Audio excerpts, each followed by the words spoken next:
Hi friends, good morning. ఈరోజు టిఫిన్లు ఇది మైసూర్ బొండాకని కలిపాను ఫ్రెండ్స్. ఎలాగొచ్చిందో తెలీదు. పెసరట్టుకి ఆనియన్స్ వేసాను, కడాయి పెట్టుకొని నూనె పోసుకున్నాను ఫ్రెండ్స్. మైసూర్ బొండా ఎలాగొచ్చిందో చూడాలి. ఉప్మా చేసి పెట్టాను, కొంచెం ఎవరైతే తింటానంటే అది పెడతా ఫ్రెండ్స్. ముందుగా మైసూర్ బజ్జీ చేద్దాం. ముందుగా కొంచెం వేద్దాం ఫ్రెండ్స్.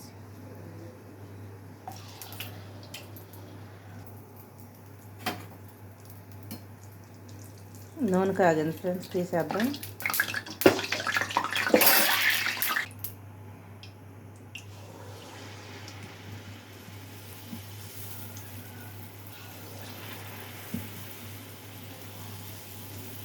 ఎలాగొస్తాయో చూడాలి ఫ్రెండ్స్.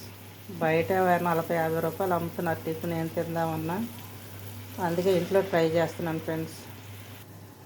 ఒకసారి తిరగేద్దాం ఫ్రెండ్స్, ఎలాగొచ్చినాయో చూద్దాం.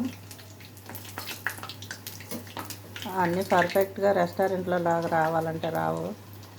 అయినా నేర్చుకుంటే 4 సార్లు 3 సార్లు చేస్తూ ఉంటే అయ్యే వస్తాయి ఫ్రెండ్స్. పర్వాలేదులే, బాగానే వచ్చిన ఒక మాదిరిగా. నేను చేసి మీకు చూపిస్తే మీరు కూడా చేసుకుంటారు కదా ఫ్రెండ్స్. ఓ 1/4 కిలో పిండి అయితే కలుపుకున్నాం.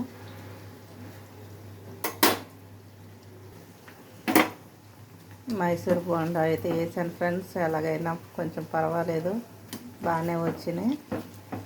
కామెంట్ పెట్టండి ఫ్రెండ్స్.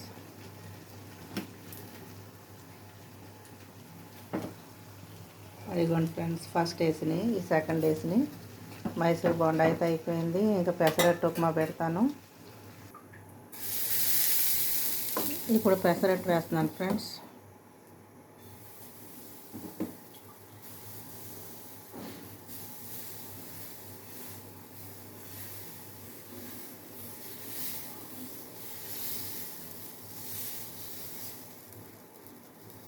ఎవరైతే తింటే అది వేసుకోండి ఫ్రెండ్స్. పెసరట్టు తింటారా, ఉల్లిపాయ తింటారా, బోండాలు తింటారా, బజ్జీలు తింటారా అనేది వాళ్ళ ఇష్టం ఫ్రెండ్స్. చేసి పెట్టేది మనం బాధ్యత మంది కాబట్టి. ఉప్మాలో ఉంటాయి కానీ ఆనియన్స్ మళ్ళీ కొంచెం అలా వేసుకుంటే బాగుంటాయి ఫ్రెండ్స్. ఒక్క చుక్క నెయ్యి వేసుకుందాం ఫ్రెండ్స్. పెసరట్టుకి నెయ్యి బాగుంటుంది. కొంచెం ఒకసారి తిరగేసామనుకోండి, ఉల్లిపాయ కూడా పచ్చివాసన పోయింది. తర్వాత ఉప్మా పెట్టేద్దాం. దీనికి ఎంత ఉప్మా పడుతుందో అంత పెట్టుకోండి ఫ్రెండ్స్.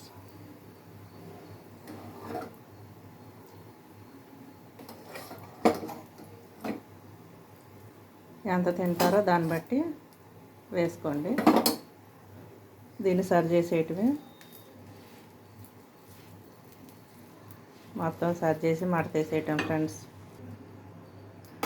ఇప్పుడు మడతేసేసి ప్లేట్లో తీసేసుకుందాం ఫ్రెండ్స్. మొత్తం సర్వ్ చేసేసాం. ఇంతే ఫ్రెండ్స్, సింపుల్గా చేసుకోవచ్చు పెసరట్టు ఉప్మా. హైలో పెట్టొద్దు ఫ్రెండ్స్, ఇలాగ అడుగంటితే సిమ్లోనే ఉంచాలి. టిఫిన్ రెడీ అయిపోయింది ఫ్రెండ్స్. మైసూర్ బోండా, పెసరట్టు ఉప్మా, పల్లి కొత్తిమీర చట్నీ, కొబ్బరి పుట్నాల చట్నీ ఫ్రెండ్స్. లైక్ చేయండి, షేర్ చేయండి, కామెంట్ పెట్టండి ఫ్రెండ్స్. ఎవరికి ఏ టిఫిన్ ఇష్టమో.